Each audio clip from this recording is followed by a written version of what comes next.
देश में जो जाति और धर्म पर जो मॉब लिंचिंग होती है, उसमें हत्या कर दी जाती है, ऐसे केसेस में फांसी की सजा दी जाए। लाखों लोगों को सरकारी नौकरी मिला करती थी हम्म। और उनके सारे हक अधिकार मिलते थे, वो सारे छिन गए हैं। आज ठेकेदार उनके हिस्से का कम से कम 40% सैलरी खा जाता है। कि देश में प्राइवेट सेक्टर में भी रिजर्वेशन होना चाहिए, क्योंकि जो सरकारी संस्थान है हम्म। वो तो केंद्र सरकार ने ज़्यादातर बेच दिए हैं। जब तक देश में जातिवाद खत्म करके सबको समान अवसर ना मिल जाए, तब तक ये रिजर्वेशन शिक्षण संस्थानों में भी, सरकारी नौकरियों में भी चलना चाहिए। ये विवेक बिंद्रा मुझे लगता पगला गए। जो शूद्र है वो केवल असिस्ट कर सकते हैं, हाँ। वो -1 हो सकते हैं, नंबर 1 कभी नहीं हो सकते। तो वो हाँ। ये घटिया मानसिकता, जातिवादी मानसिकता का परिचय उन्होंने दिया है। नमस्कार, मैं ब्यूटी गिरी और आप देख रहे हैं नेशनल दस्तक। आने वाले समय में एक प्रोग्राम होने जा रहा है बहुजनों, शोषितों और दलितों के लिए, उनके मांगों के लिए, उनके हक अधिकार के लिए। और इस मुद्दे पर बातचीत करने के लिए मौजूद हैं बहुजनों दलितों की मुखर आवाज़ राजेंद्र पाल गौतम। आप ही से जानेंगे कि आने वाले समय में जो प्रोग्राम हो रहा है, अभी मीटिंग चल रही है, क्या कुछ है, आने वाले समय में क्या कुछ देखने को मिलेगा। हम लोग आने वाले 25 दिसंबर को सुबह हम्म। 12 बजे जंतर मंतर पे एक राष्ट्रीय बौद्ध एवं बहुजन अधिकार सम्मेलन कर रहे हैं। हम्म। और उसके माध्यम से हम सरकार से कुछ मांग कर रहे हैं, जिनमें से प्रमुखता से पहली मांग है पृथक निर्वाचन क्षेत्र, जो डॉक्टर बाबा साहेब अम्बेडकर जी ने मांगा था, हम्म। जिससे बहुजन समाज को, विशेष मतलब दलित आदिवासी को जो अपने प्रतिनिधि मिलने थे, सच्चे प्रतिनिधि मिलने थे। लेकिन गांधी जी अनशन पर बैठ गए, जिसकी वजह से बाबा साहेब को धमकियां मिलने लगी हम्म। कि अगर गांधी जी अनशन में मारे गए तो तमाम देश के अछूत समाज का कत्लेआम कर दिया जाएगा, उसको जड़मूल नाश कर दिया जाएगा। हम्म। और फिर बाबा साहेब के साथियों ने कहा कि अगर गांधी जी इस अनशन में मर गए तो फिर इस पृथक निर्वाचन क्षेत्र का हम क्या करेंगे, जब हमारे समाज ही पूरा कत्ल कर दिया जाएगा। हम्म। तो डॉक्टर बाबा साहेब अम्बेडकर जी को मजबूरी में समझौता करना पड़ा 24 सितंबर 1932 को, जिसको पूना पैक्ट कहते हैं। तो पूना पैक्ट की वजह से जो सच्चा प्रतिनिधित्व मिलना था वो छिन गया। हम्म। उसके बाद जो प्रतिनिधित्व मिला, SC ST की सीटें तो रिजर्व हुई, लेकिन उसमें वोट सब लोग डालते हैं। हम्म। तो वो केवल SC ST का प्रतिनिधि नहीं है। जब वोट सारी जाति के लोग, सब लोग डाल रहे हैं उस कॉन्स्टिट्यूएंसी के, तो वो सबका प्रतिनिधि होता है। हम्म। इस वजह से जो बाबा साहेब की असली मांग थी पृथक निर्वाचन क्षेत्र, हम उसको मांग को दोबारा से कर रहे हैं, ताकि इस दलित समाज को, आदिवासी समाज को सच्चे प्रतिनिधि मिल सकें, जो उनके मुद्दों को संसद विधानसभा में उठाएं। दूसरी मांग है हमारी, जो पूरे देश के अंदर आज ठेकेदारी प्रथा लागू कर दी गई है, उससे जो लाखों लोगों को सरकारी नौकरी मिला करती थी हम्म। और उनके सारे हक अधिकार मिलते थे, वो सारे छिन गए हैं।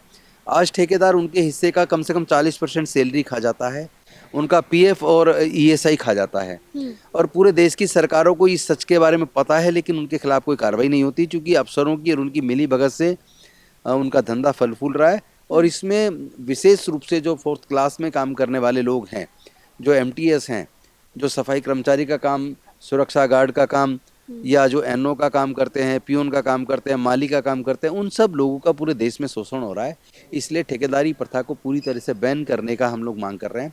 तीसरी हम लोग मांग कर रहे हैं कि देश में जो जाति और धर्म पर जो मॉब लिंचिंग होती है, उसमें हत्या कर दी जाती है, ऐसे केसेस में फांसी की सजा दी जाए, जिसको अभी संसद ने पास भी कर दिया। तो एक मांग तो हमारी ऑलरेडी हो चुकी स्वीकार थी। हो चुकी है। हम्म। चौथी हमारी मांग है, देश में जितने प्रकार के प्राकृतिक संसाधन हैं, जहाँ से लाखों अरब रुपया पैदा होता है, उसमें देश के दलितों, पिछड़ों और आदिवासियों का हिस्सा कहाँ है, उनको उसमें हिस्सेदारी मिलनी चाहिए। देश के जितने प्रकार के सरकारी ठेके छूटते हैं, चाहे वो सेना में राशन सप्लाई करने का, या दूसरे क्षेत्र विभागों में राशन सप्लाई करने का ठेका हो, चाहे वो बिल्डिंग कंस्ट्रक्शन का हो, रोड निर्माण का हो, या किसी और प्रकार के जो सरकारी ठेके होते हैं, उसमें भी बहुजन समाज के SC ST OBC माइनॉरिटी के लोगों को उनकी संख्या के अनुपात में हिस्सेदारी, भागीदारी मिलनी चाहिए।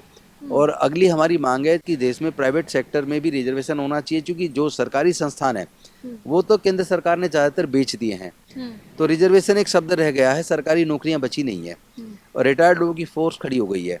तो हम लोग ने मांग की है कि जितना भी प्राइवेट सेक्टर है उसमें भी, चूँकि भारत विविधताओं का देश है, भारत में अनेकों जाति धर्म के लोग रहते हैं, लेकिन एक खास वर्ग के लोगों को ही केवल उस मौका मिल रहा है प्राइवेट सेक्टर में। और वो इसलिए मिल रहा है, आप अगर कहीं ट्रेन में भी सफ़र करें तो कुछ ही देर में आपके साथ बैठने वाला व्यक्ति आपका नाम पूछता है, फिर पूछता है आपका पूरा नाम क्या है, यानी वो आपकी जाति जानना चाहता है, और जैसे ही पूरा नाम उसको पता चलता है तो वो तुरंत उसके हाव भाव बदल जाते हैं। उसी प्रकार जब प्राइवेट सेक्टर के जितने भी संस्थान हैं, जितने भी कॉरपोरेट सेक्टर है या इंडस्ट्रीज़ हैं, कारखाने हैं, मील हैं, उसमें भी उसी तरह का हमारे लोगों के साथ पक्षपात होता है। जैसे ही उसकी जाति पता लगती है तो उसको डिमोरलाइज किया जाता है, और सही पोस्ट पे उसका कभी सिलेक्शन होता नहीं है। तो हमने एक मांग की है सवाल सरकार करूं, से कि हाँ, हमें प्राइवेट सेक्टर में भी रिजर्वेशन चाहिए। रिजर्वेशन को लेकर ही एक सवाल है और लगातार जो है ट्विटर पर, टीवी चैनल पर, सोशल मीडिया पर उठ रहा है कि बाबा साहब अम्बेडकर ने जब संविधान बनाए तब 10 साल का ही प्रावधान रखा था आरक्षण को लेकर। अब जो है इसको बढ़ाया जा रहा है, लगातार इसको खत्म कर देना चाहिए। इसकी विस्तार आप बताइए कि क्या है इसकी पूरी सच्चाई। पहली बात तो जैसे तवलीन जी ने जैसे एक आर्टिकल लिखा इंडियन एक्सप्रेस में, और उन्होंने कहा कि आरक्षण जो है खत्म हो जाना चाहिए, 10 साल का था, इसको बढ़ाया जा रहा है, और ये आरक्षण ठीक नहीं है, इससे काबिलियत को मेरिट को नुकसान होता है। तो मैं बता दूं, तवलीन जी को अपनी जानकारी दुरुस्त करनी चाहिए। ऐसा लगता है जैसे कोई बहुत ज़्यादा पढ़ी लिखी नहीं है, बेशक संभ्रांत परिवार की हो, लेकिन उन्होंने अध्ययन नहीं किया। आरक्षण को 2 कैटेगरी में देखना चाहिए। एक है सरकारी नौकरियां और शिक्षण संस्थानों में आरक्षण, और एक है राजनीतिक आरक्षण। तो राजनीतिक आरक्षण में जो डॉक्टर बाबा साहेब अम्बेडकर ने 10 साल की व्यवस्था की बात की थी, जिसको हर 10 साल के बाद बढ़ाया जा रहा है। लेकिन शिक्षण संस्थानों में और सरकारी नौकरी में जो रिजर्वेशन है उसकी कोई सीमा लिमिट नहीं थी, और ना है।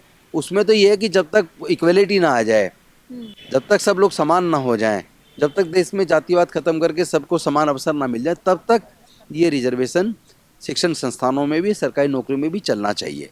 ये रिजर्वेशन का गुस्सा युवाओं में भी उतना ही है। वो साफ कह रहे हैं कि हमारा 98% होता है, फिर भी सेलेक्ट नहीं होते, उनके 34-35 में सिलेक्शन हो जाते हैं, तो हम कहाँ जाएं।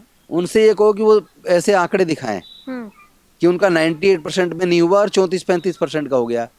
एक लोगों ने एक शब्द कुछ चुन लिए हैं, आधी अधूरी जानकारी, या ये समझ लीजिए कि एक दुष्प्रचार, झूठ फैलाया जा रहा है। इतना बड़ा अंतर नहीं बचा है, आप देख लीजिए। अब मैं अगर ऐसी बात करूं तो मेरे खुद के बेटे के ग्रेजुएशन में उसके 89% नंबर है, और उसके बावजूद भी मेन कैंपस में नंबर तो उसका आया नहीं। उसको तो जाकिर हुसैन में मिला, वहां से उसने ग्रेजुएशन किया, अब कैंपस लॉ सेंटर में एडमिशन लिया है, उसमें भी रिटन टेस्ट में क्वालिफाई करके लिया है। तो ये बकवासबाजी जो लोग करते हैं ना, कि उनके 34% पे आ जाते हैं, रेयर कोई केस हो तो मैं कह नहीं सकता, अपवाद हो सकता है। अदरवाइज कॉम्पिटिशन्स के अंदर इतना ज़्यादा तगड़ा competition SC ST OBC minority के अंदर भी है कि आज देखोगे तो ये पाओगे कि उसके बीच में बहुत कम अंतर रह गया है। लेकिन वो पुराना रट लगा रखा है, 40 साल से यही कहते हैं कि जी 98 का नहीं हो रहा है, और उसका कहाँ नहीं हो रहा 98 का, दिखाएं जरा वो रिकॉर्ड कि उनका 98 पे नहीं हुआ, 34% पे किसी SC का हो गया।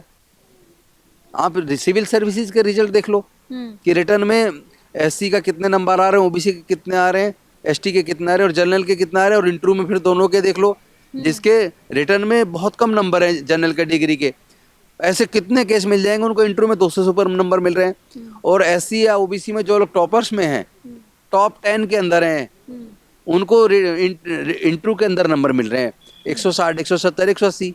तो ये सब बकवासबाजी जो लोग करते हैं बिना ज्ञान के, और आप कभी देखना ऐसी बात करने वाले लोग किसी लायक नहीं मिलेंगे, काबिल नहीं मिलेंगे। उनके खुद के नंबर कभी चेक कर लेना तो पता लगेगा कि वो पढ़ने में सबसे पुअर लोग हैं।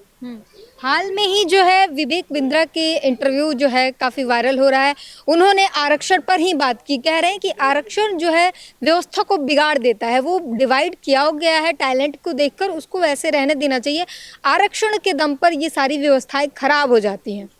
विवेक बिंद्रा जी का दिमाग चल गया है, उनका कोई अध्ययन नहीं है, उनको कोई जानकारी नहीं है। जैसा उन्होंने कहा कि ब्राह्मण इंटेलेक्चुअल केवल ब्राह्मण में होता है, और शासन चलाने की क्षमता क्षत्रिय में होती है, व्यापार करने की क्षमता जो वैश्य के अंदर होती है, और बाकी जो शूद्र है वो केवल असिस्ट कर सकते हैं, वो -1 हो सकते हैं, नंबर 1 कभी नहीं हो सकते।